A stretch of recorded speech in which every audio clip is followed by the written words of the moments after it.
Power once again brings the annual influencer interview series for the fifth time. To honor International Women's Day, we are inviting influential women from different parts of India who shall inspire us with their inspirational journey. Right now, we have Dr. Shalini Sharma with us. Welcome, ma'am. Thank you. Dr. Shalini Sharma is the Associate Professor, Area Chair Communication and Development, a competent and dynamic professional having 22 years of diverse work experience in academics, training, general administration, and B2B, B2C sales. Dr. Sharma is a PhD in management and NLP practitioner certified and Triple T certified professional from British Council. As an NLP practitioner, she has explored the most sought after issues of Gen Z and millennials breakup counseling and stress in relationship handling and had been conducting counseling sessions for the teens and adults both. So, ma'am, we are lucky to have you over here. My pleasure. My pleasure. Okay, ma'am. First of all, tell me what is NLP practitioner? See, NLP practitioner, when you talk about NLP practitioner, you need to begin with what is NLP. So, NLP is neuro linguistic programming. Normally, it is actually one of the areas that you can discover to how to train your mind, train your brain. But अगर इसको हम normal देसी भाषा में देखेंगे, so whenever your mother used to say, अगर आपको याद ध्यान हो जब बच्चा जमीन पे गिर जाता है रोता है छोटा बच्चा तो नॉर्मली मामी दादी नानी से भी कहती हैं अरे अरे चीटी मार दी Yes. एंड बच्चा जो है वो एकदम देखता है अच्छा चीटी मार दी है ओके पेन ही नहीं है this the pen is gone right so this is small tiny things that we practice in our life and that is NLP we are not even aware of कि हम NLP अपनी daily life में practice कर रहे हैं और वो चलता जा रहा है हमारे साथ कि हम अपने ब्रेन को ट्रेन कैसे कर रहे हैं उसका नॉर्मल सा एग्जांपल अगर हम डाइटिशियन का डाइटिंग का लें अगर हम डाइट करना चाह रहे हैं तो हम अपने अपने ब्रेन को ट्रेन कर रहे हैं like there people who are fond of sweets और वो अपना स्वीट्स खाना छोड़ देते हैं डाइटिंग के लिए तो वो एक तरह से अपने ब्रेन को ट्रेन करें शुरू शुरू में तो इशू होता है लेकिन बाद में ब्रेन ऐसे ट्रेन हो जाता है कि नहीं this is not good for you ये नहीं सही चीज है तो वो धीरे धीरे हम अपने अपने ब्रेन को अपने हिसाब से कुछ इंस्ट्रक्शंस देते हैं तो वो जो है दैट इज कॉल्ड NLP जो आप you training the brain Okay. कुछ कुछ इंस्ट्रक्शंस में so practitioner is something who is practicing or who is training the people in applying NLP to their daily practices. So वो NLP practitioner हो जाता है. Ma'am it's like एक dialogue था three idiots movie में all is well so Yes. आप उसको right बिल्कुल बोल सकते हो all is well and it's या well. So वो या आप अपने अंदर से वो करते हो जैसे आप नॉर्मल कहते हैं ना कि you should think law of attraction में कहते हैं कि you should think positive you should be positive आप यूनिवर्स को मैसेज भेज रहे हो पॉजिटिव मैसेज भेज रहे हो so when ever you wake up in the morning और आप अपने को शीशे में देखते हो तो आप कहते हैं I am the best yes तो you when you start practicing this thing ki I am the best slowly and steadily that comes into your mind so this is all about practicing things and training your brain या this is what that is yeah तो ma'am अगर जैसे NLP practitioners अगर किसी को बनना है तो उसमें हाँ एक प्रॉपर स्किल्स क्या होनी चाहिए इनबिल्ट स्किल्स या हम वो स्किल्स को हम्म कैसे डेवलप करें अपने आप में सी प्रैक्टिशनर बनने के लिए एज सच कोई स्किल्स नहीं चाहिए होती है कोई भी काम करने के लिए इच्छा चाहिए होती है if your yes inclination is towards that particular thing मेरा साइकोलॉजी बैकग्राउंड नहीं है मेरा इंटरेस्ट था NLP में I am an MBA and I'm into okay teaching. I'm into HR area. तो psychology just developed OB HR area में OB is organization behaviour में psychology एक छोटा सा पार्ट होता है तो करते करते धीरे धीरे साइकोलॉजी में इंटरेस्ट आया there was one of my colleagues उसके साथ मैं she was practising psychology and उसके साथ रह रह करके मेरा इंटरेस्ट जो है साइकोलॉजी में डेवलप हुआ और व्हेन आई इवेंचुअली न्यू कि अच्छा ये NLP भी कोई चीज होती है जिसमें कि normally what happens is NLP is a magic trick तो वो अभी उस टाइम इंडिया में शुरू हुआ था, and it caught my interest. मैंने कहा चलो ठीक है, करते हैं, देखते हैं। Luckily I got to know the agency जिसके थ्रू मैंने किया है, the company which was providing me the training. तो उसमें एज सच कोई स्किल्स की जरूरत नहीं होती है। जो मेरे ट्रेनर हैं, he is a BTech. Okay. तो वो बीटेक बैकग्राउंड वाला, I think that too from textile engineering, chemical engineering. तो इसका मतलब तो कोई भी कर सकता है, बीटेक का तो साइकोलॉजी से कोई रिलेशन नहीं होता है। यस। इंटरेस्ट होना चाहिए, स्किल्स आपकी सिर्फ इंटरेस्ट होता है। सो स्किल्स का मैं मानती हूँ, because I am into skill training also. तो स्किल्स कुड बी डेवलप्ड। वो ऐसा कुछ नहीं होता है कि हमारे पास एक पर्टिकुलर स्किल है तो वो ही रहेगी जिंदगी भर। हम डेवलप कर सकते हैं। तो एनएलपी या कोई भी, इट्स जस्ट अ लैंग्वेज। हम इसको कहते हैं न्यूरो लिंग्विस्टिक प्रोग्रामिंग। तो इट्स अ ओके। लैंग्वेज। तो लैंग्वेज सीखने के लिए तो कोई भी स्किल नहीं होती, आपकी इंटरेस्ट चाहिए होता है, दैट्स इट। ओके मैम, जैसे ये एनएलपी का कोर्स है जो आपने किया है या जो नॉर्मली होता है, हाँ उसका जी। कोई एक पर्टिकुलर इंस्टीट्यूट है या what are the how people can take admission in it, या वो कोर्स कोई कैसे कर सकता है? See NLP, there various agencies providing NLP training in India, और उसके बहुत सारे लेवल्स होते हैं। एक प्रैक्टिशनर सर्टिफिकेट होता है, मास्टर कोचिंग होती है, हिप्नोथेरेपी होती है। सो वो सारे लेवल्स होते हैं, and there plenty of institutions providing these things in India. A NLP is an association जो कि इंडिया में जितने भी आप कोई भी इंस्टीट्यूशन देखें, तो if they are associated with ANLP तो वेल एंड गुड। एंड बाकी जो इंडिपेंडेंट प्रैक्टिशनर्स होते हैं वो भी एनएलपी ट्रेनिंग देते हैं। अब चीज आपको क्या देखनी चाहिए कि कंटेंट क्या दे रहे हैं वो। कि ओके। नॉर्मली क्या होता है कि NLP courses are expensive, and none of the course I think it's less than 30,000 और सो। So okay. और 7 डेज का जो बेसिक कोर्स होता है ना, 7 to 15 डेज का कोर्स होता है। उसमें देखने वाली बात ये है कि आपको क्या-क्या चीज़ें प्रोवाइड करी जा रही हैं। So that is something which may make the course unique. End of course जो ट्रेनर के क्रेडेंशियल्स हैं, ट्रेनर ने क्या-क्या चीज़ें करें, क्योंकि आजकल तो social media is something wherein जो आपको सारी इन्फॉर्मेशन मिल जाती है। सो सोशल यस। मीडिया पे आप जा कर के एक बार देख सकते हैं कि प्रोफाइल इस चेक करते हाँ, इस इसका प्रोफाइल चेक कर लीजिए, कितने ट्रेनिंग्स करी हैं, आप लोगों से पूछ सकते हैं, एक रेफ चेक हो जाता है, तो उसके थ्रू आप देख सकते हैं। So plenty of people having they are imparting these trainings. तो I will not name any company as such, No, just क्योंकि for the information that is it private agencies or only government thing? Just I नहीं, want नहीं, to नहीं, check. ये normally private agencies ही हैं। Okay. Private agencies ही हैं, या हाँ, because what happens is it's not a normal course. जैसे हम कहते हैं ना कि एक काउंसलिंग का है या साइकोलॉजी का कोई कोर्स है। yes. It's something a mixture of psychology and the human, जिसको कहते हैं पीपल स्किल्स, उनका एक मिक्सचर है ये। तो वो Hmm. एक इट्स अ डिफरेंट टेक्निक जिसमें कि आप ब्रेन को किस तरीके से हैंडल करते हो, लॉट ऑफ फोबियाज, किस तरह से अपने फोबियाज को इरेडिकेट करते हो। आपका जीवन में एक एंकरिंग होती है, एक एक टेक्निक होती है इसकी एनएलपी की, that's a very powerful technique.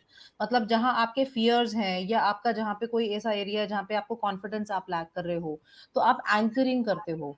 So I have help many of my students जिनको कि ये इशू आ जाता है एंकरिंग का, फियर का, कि ये कंडीशन, ये जगह है जहाँ पे कि आपको यू लैकिंग कॉन्फिडेंस। तो वहां पे if you play your anchor, then you are there, you there. So at least आपका दिमाग रिलैक्स हो जाता है।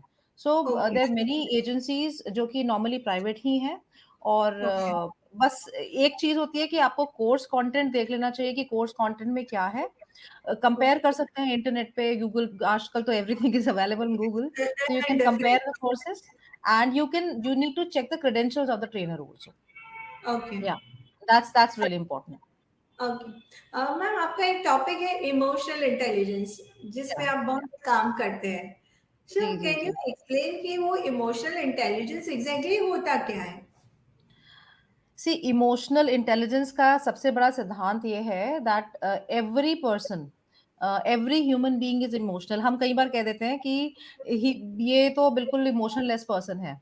तो whether it be a positive emotion, whether it be a negative emotion, emotion, everybody has an emotion, right?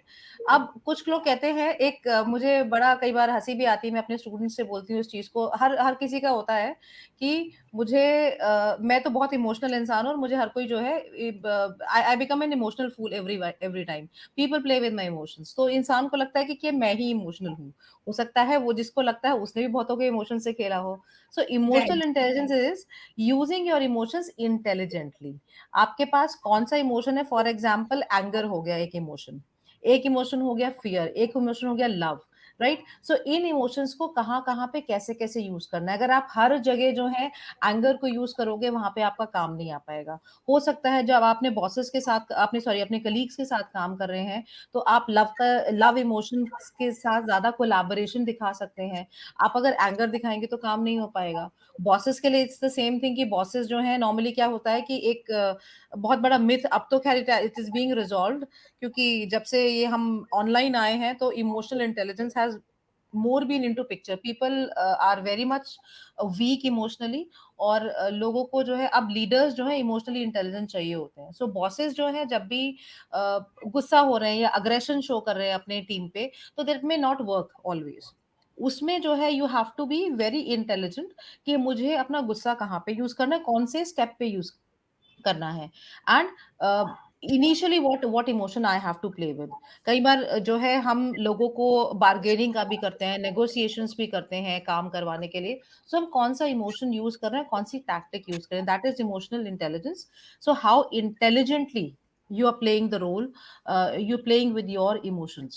ये this is something which is called emotional intelligence, क्योंकि मतलब अगर, yeah, यस मैम। क्योंकि एक ये होता है ना कि अगर आप डोमिनेट करेंगे, तो डोमिनेटिंग में not always be the way that you have to behave, right? और सबसे इंपॉर्टेंट होता है मार्केटिंग। जो सेल्स का प्रोफाइल होता है उसमें आपको बहुत इमोशनली इंटेलिजेंट होना पड़ता है, क्योंकि एक तो आपको पेशेंस चाहिए होती है। You have to be yes. Very much happy smiling with the customer, चाहे आपका कस्टमर आपको कुछ भी कहे। सो वहां पे यस। आपको you have to very much intelligent with your emotions. You don't have to mind the things, अगर कस्टमर ने कह दिया कुछ भी, so you have to handle the situation very intelligently. So this has a very good role in the profile of sales also. जहां public dealing है, वहां पे इमोशनल इंटेलिजेंस का बहुत बड़ा रोल हो जाता है। इट्स लाइक कि how you are using your emotions. अगर हमारे सबके पास इमोशंस तो है ही, पर अगर हम हम्म। जो इमोशंस जहाँ यूज करना है अगर हम्म। वहां नहीं किया, तो इट विल बी लाइक कि उसका रॉन्ग कॉन्सिक्वेंसेस हमें दिख सकता है। एग्जैक्टली हो सकता है, एग्जैक्टली। राइट, हो सकता है बच्चे को कभी डांट की जरूरत हो और उस टाइम अगर हम उसको प्यार से बस सहला दे, तो वो हमारे साथ उल्टा रिएक्ट कर सकता है। Same way with your team also कि the need, when it is in need of that emotions, if we are not showing it in a proper manner, then it may give you another results। Exactly exactly. Emotional intelligence का माँ से या parent से बेहतर तो role कहीं आता ही नहीं है। जब पेरेंटिंग में हम देखते हैं, कई बार क्या होता है कि अगर बच्चा जबान लगा रहा है, लेट्स से टीनेजर है कोई, और वो बहुत ज्यादा किसी चीज पे रिजेंटफुल हो रहा है, तो उस टाइम पे पेरेंट्स जो है जवाब नहीं देते हैं, पेरेंट्स चुप हो जाते हैं। उन्हें पता है कि यहाँ पे इमोशंस को उनको कंट्रोल करना है। अब जब बच्चा शांत हो जाएगा तो हम उसको तरीके से समझा सकते हैं। Yes. So this is parenting में तो इमोशनल इंटेलिजेंस का बहुत बड़ा रोल होता है, बहुत इंपॉर्टेंट है। और खास तौर पे ये जनरेशन जो है, ये थोड़ा सा जो है गलिबल भी है और थोड़ा सेंसिटिव ज्यादा है ये जनरेशन। तो इसके हिसाब यस। से तो फिर, और parenting now is an art. हमारे टाइम पे तो नहीं होती थी, लेकिन इस टाइम इज एन आर्ट। हमारे टाइम पे जो किसी किसी ने कह दिया वो सत्य होता था। वही करना पड़ता था। Yes, exactly exactly. करेक्ट। आगे मैम, कॉर्पोरेट सेक्टर्स में इमोशनल इंटेलिजेंस की मेच्योरिटी कहाँ तक दिखती है? सी इमोशनल इंटेलिजेंस, जैसे मैंने बोला, leadership is the role that requires emotional intelligence a lot. So आजकल क्या होता है, फ्रॉम पास्ट 2-3 इयर्स, जब से पैंडेमिक स्टार्ट हुआ है, जो एचआरस ने भी आईक्यू के साथ साथ ईक्यू को मेजर करना शुरू कर दिया। How good you measure on EQ. So ये एक एक बहुत इंपॉर्टेंट पैरामीटर हो गया है एम्प्लॉयज के लिए, या जो जो जॉब्स ढूंढते हैं उनके लिए, जो एस्पिरेंट्स हैं उनके लिए, कि वो उनको इमोशनली इंटेलिजेंट होना जरूरी है। लोगों के इमोशंस को समझना ज़रूरी है, एम्पैथी एम्पैथेटिक होना ज़रूरी है। So now organisations have started preferring people with EQ also, not only IQ. एक ज़माना था कि आपके मार्क्स हो गए थे, ठीक है, लेकिन आजकल कुछ-कुछ कंडीशनल क्वेश्चंस ऐसे होते हैं, जिसमें कि आपके सिमुलेशन क्वेश्चंस होते हैं, जिसमें कि आपका ईक्यू टेस्ट किया जाता है। आप कितने टीम के साथ रह सकते हो, आप कितना टीम में परफॉर्म कर सकते हो। अब खाली लीडरशिप ही नहीं है ओनली, अब बाकी सारे रोल्स भी ईक्यू में companies are now the organisations are focusing on this particular aspect a lot, क्योंकि सस्टेनेंस कितना रह सकता है ऑर्गेनाइजेशन में, जॉब मिल जाएगी, आप अच्छे मेरिटोरियस स्टूडेंट, आप अच्छे परफॉर्म भी करते हो, सब चीजें हैं, लेकिन सस्टेनेंस कितना हो सकता है इंडस्ट्री में, ये बहुत बड़ा सवाल है। और जब तक आप इमोशनली स्ट्रांग नहीं है, सस्टेन करना थोड़ा सा मुश्किल हो जाता है, क्योंकि प्रेशर हैंडलिंग एक चीज जी। ऐसी होती है जिसको कि आप विदाउट बीइंग इमोशनली स्ट्रांग आप प्रेशर हैंडलिंग नहीं सस्टेन कर पाते हैं। And pressure is everywhere. अब तो ये और भी ज़्यादा मार्केट डिफिकल्ट हो गया है, सो प्रेशर तो अब और भी ज़्यादा है।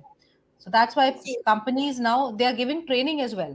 पहले इतने डेवलपमेंट प्रोग्राम्स नहीं होते थे, अब तो government organisations also have preferred for these development programmes, जो एमडीपीज हम लोग प्रोफेसर्स वगैरह देते हैं।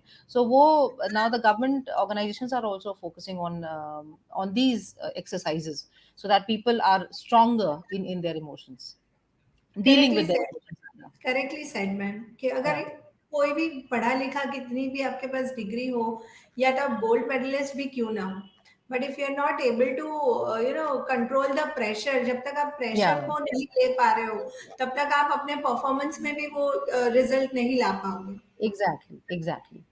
मैम ऐसा है कि विमेन से, मेल से ज्यादा विमेन में ईक्यू लेवल हायर है। देखो, this is a myth. EQ में if you talk about women and men, both weigh equally, उनमें क्या होता है अगर हम उसको डिवाइड कर दें, जैसे एम्पैथी है, एम्पैथी में women way higher than main. एक कोलैबोरेशन वाला एक एक टैंजेंट हो जाता है, जहाँ पे कि women way higher than men. Social skills हैं, पीपल स्किल्स हैं, वहाँ पे women way way higher than men. Men कहाँ पे वे हाई करते हैं, जहाँ पे कि आपको इमोशंस को लेकर के डिसीजन मेकिंग स्किल्स होती हैं, वहाँ पे they way higher, right. So when you have to dominate और when you have to lead, वहाँ पे ईक्यू में men way higher than women. So वो एक अलग अलग पैरामीटर्स हैं। विमेन ऐसे कहते हैं कि men are more emotional than women, and women are more strong, emotionally stronger. Women are emotionally stronger than men, क्योंकि कंट्रोल करना इमोशंस को विमेन को ज्यादा आता है कंपेयर टू मेन।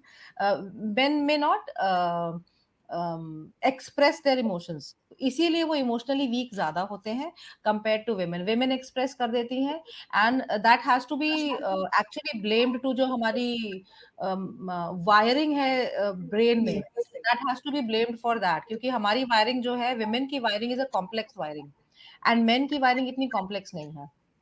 इसीलिए वी हैंडल थिंग्स एक के बाद एक के बाद एक के बाद हम थिंग्स को हैंडल करते हैं, that is why we are emotionally stronger than men. Okay, मतलब it's a win win situation, दोनों की इतनी ही ईक्यू इम्पोर्टेंट हम्म। भी है और दोनों की या कैपेसिटी भी सेम ही है इन डिफरेंट या sectors. It's a nature gift में भी, कि एक नेचर ने ही ये चीज या बना के रखी है कि everything should go hand in hand.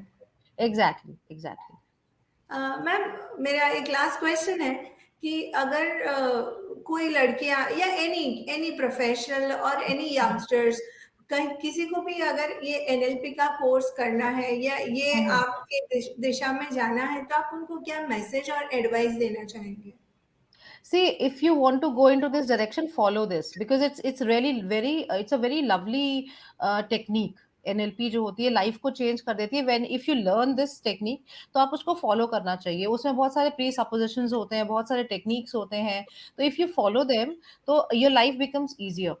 आपको just for the sake of a degree या सर्टिफिकेट के हिसाब से आपको ये टेक्निक नहीं करनी चाहिए। अगर आपको वाकई में इंटरेस्ट है एनएलपी में, if you are interested into brain human psychology, तो आप एनएलपी करें। Otherwise just for the sake of certification आप ना करें, वो वेस्टेज हो जाएगी, समझ में नहीं आएगा, इंटरेस्ट भी जनरेट नहीं होगा, अननेसेसरली जो है एक बहुत खूबसूरत सी जो टेक्निक है वो अननेसेसरली डिफेम होगी। सो फर्स्ट इज इंटरेस्ट, अगर आपका है तो आप उसमें जाएं, and you involve yourself, you indulge yourself, don't get limited to the practitioner certification, you may go higher also depending on your time and बाकी चीजों की अवेलेबिलिटी। तो वो सब चीजें आपको देख करके, if you want to go higher into this area, you may try and go in this area. Indulgence is very important मेरे हिसाब से, जो मतलब जो मैसेज मैं दे सकती हूँ, दिस इज इंडल्जेंस। आप कोई भी चीज करो, चाहे एनएलपी कर रहे हैं, आप अपने आप को इन्वॉल्व करिए उसमें एंड इवॉल्व होइए, क्योंकि जैसे जितना जितना आप इसमें घुसते जाते हैं, एक सागर है ये, इट्स एन ओशन, राइट? आप जितना आप उसमें घुसोगे, आप कुछ ना कुछ नई नई टेक्निक्स आप अपने आप निकालोगे। मैं अभी फॉर एग्जांपल, मैं एंकरिंग जो टेक्निक मैंने आपको बताई थी, तो उसका एक सेट पैटर्न होता है, राइट? अब उसमें क्या होता है कि जब आप सेट पैटर्न करो ना, आपका ब्रेन जो है फिर रिस्पॉन्ड करना बंद कर देता है। तो उसमें Okay. वेरिएशंस होते हैं। एनएलपी की खूबसूरती ये होती है कि आप टेक्निक्स में अपने वेरिएशंस डाल करके you can make them more effective. So ये चीज है, आप इन्वॉल्व होइए, आप इवॉल्व होइए, and you will see, you will start enjoying NLP. मतलब जैसे आप कह रहे हैं, अनलेस एंड अनटिल कोई भी चीज में अगर हमने पर्सनली इन्वॉल्वमेंट नहीं रखा, हम्म। तो हम्म। कहीं भी हमें रिजल्ट नहीं मिलने वाला। एग्जैक्टली, और एग्जैक्टली। स्पेशली अगर ये चीज जो साइकोलॉजी से जुड़ी हुई है, तो अगर हम उसको कनेक्ट नहीं कर पाएंगे, तो ऑब्वियसली अगर हम ही नहीं कनेक्ट कर पाएंगे, तो फॉर सेक ऑफ डिग्री या एक सर्टिफिकेट लेने से भी कोई फायदा बिल्कुल, नहीं है। बिल्कुल, बिल्कुल, that will be waste of time, energy, money, सब चीज़ों का वेस्टेज है। वो खाली टैग लगा देने से एनएलपी, मैं आपको बताऊँ, मैंने एनएलपी जब सर्टिफिकेशन किया था, उसके बाद I couldn't get time to pursue NLP much, क्योंकि I was pursuing my PhD. The moment my PhD got over, and my PhD got over, क्योंकि मैंने रेज़ोल्यूशन एनएलपी के थ्रू बनाया था that I have to complete my PhD within this 1 year. मेरा बहुत दिन से पुराना चल रहा था, लैगिंग था, पेंडिंग था, एंड उसके बाद कोर्स करने के बाद I was just up on my work कि मुझे ये करनी है, मैंने रेजोल्यूशन बनाया है। तो I was able to complete my work on time, and उसके बाद फिर then I started practising NLP. तो ये चीज थोड़ा सा होता है कि आपको कंटिन्यूटी में रखनी चाहिए। और जब मैंने वापस से प्रैक्टिसिंग शुरू करी इसको, वापस से टेक्निक्स शुरू करी हैं, देन आई एक्चुअली फेल्ट, नहीं, आई आई लॉस्ट 1 ईयर अननेसेसरली। पर वो भी खैर मानना ये होता है कि दुनिया में कोई भी चीज, कोई भी आपका एफर्ट बेकार नहीं जाता, कहीं ना कहीं काम Yes. आता है। या So, ma'am, it was really wonderful and fruitful talking to you. Thank you so much, my And pleasure. thank you so much, ma'am, and wish you a very happy Women's Day. Thank you, and same to you. And women's day पे मैं message, एक last message ये देती हूँ। I think this equality is something which is the message of this international day, international women's day. women are not, there is nothing like empowering women. Women are themselves empowered, so women Yes. empowerment की तरफ women should never look। हमें equality दे दो, will perform, right? So Right. look for uh, getting an equal status, but don't compare yourself with men, because you are yourself a beautiful creation of the nature। and do not focus, मैं youngsters के लिए specially मैं ये message देना चाहूंगी, do not be a doll, do not focus on your physical aspects only। Intellectual जितना जितना आप इंटेलेक्चुअली ग्रो करोगे, उतना ज्यादा हम सी सूट में और ज्यादा women को देखेंगे, क्योंकि लीडरशिप एरिया में women are still lacking, क्योंकि हमें जो है ना एक म्यूज की तरह से रखा जाता है, that we are just a doll, a beauty thing। So we don't have to be there into beauty thing until unless it's an entertainment Industry. industry। Right. Otherwise जो है, you need to focus on enhancing your intellectual capital। This is my message to all the women around। Beautiful message, ma'am. Thank you so much once Thank you, again. thank you so much, lovely talking to you। Same here, ma'am.